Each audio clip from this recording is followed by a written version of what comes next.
Hello friends, यह रामधारी गुप्ता खंड first का एक्सरसाइज 19 है। स्पीड 80 वर्ड पर मिनट रहेगी। तो चलिए स्टार्ट करते हैं। स्टार्ट। महोदय, जब तक अहिंदी भाषी हिंदी को हृदय से स्वीकार नहीं करते तब तक वह राष्ट्रभाषा का स्थान नहीं पा सकती, और यह तभी हो सकता है जब वे यह समझे कि इसमें उनका भी योगदान है और उन्होंने इससे केवल लिया ही नहीं बल्कि इसे कुछ दिया भी है, और उन पर कोई दूसरी भाषा लादी नहीं गई है बल्कि यह उनकी ही भाषा है। मेरे कहने का अर्थ यह नहीं कि आप उनकी ही व्याकरण अपना लें। इसका अर्थ यही है कि आप उदारतापूर्वक जितना ले सकते हैं ले लें। भाषा इसी प्रकार बन सकती है। यह भी आवश्यक नहीं है कि उसको स्वीकार करने पर आप वही लिखना आरंभ कर दें, परंतु जो वे लिखें उसको आप गलत न समझें। आज किसी भी भाषा का रूप वही नहीं है जो उसके प्रारंभिक काल में था। उसमें परिवर्तन होता रहता है। हिंदी के इतिहास में भी आपको यही बात मिलेगी।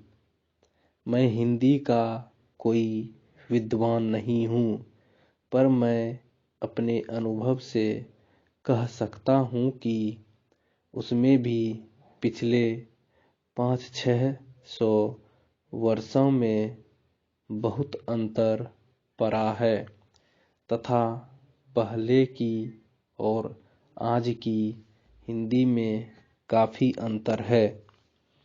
इसलिए नवयुग में जब वह देश की भाषा बनने जा रही है तो उसमें थोड़ा अंतर करना भी पड़े तो वह स्वीकार कर लेना चाहिए, जिससे उसका अन्य प्रदेशों के लोगों के साथ मेल बैठ जाए।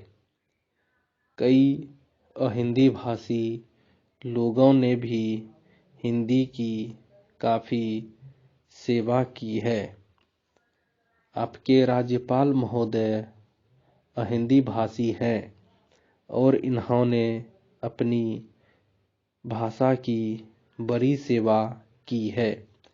यह भी हिंदी के पक्ष में थे और इन्होंने बड़ा योग दिया, जिसके कारण हम संविधान सभा में सफल हो सके।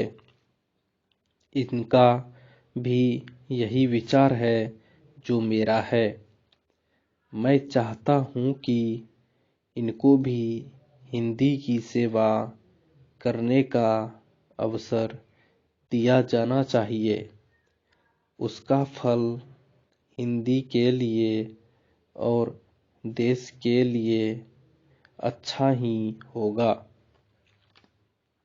मानपत्र में आपने संस्कृत के संबंध में कहा है, मैं मानता हूँ कि हमारे देश में संस्कृत का अध्ययन आवश्यक है, क्योंकि देश की सभी भाषाओं का स्रोत वही भाषा है।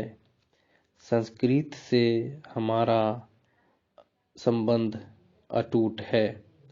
इसकी पढ़ाई लिखाई कम हो गई है। यह हमारे लिए दुख की बात है। मैं आशा करता हूँ कि इसकी उन्नति होगी। Stop. Please like, share and subscribe करें।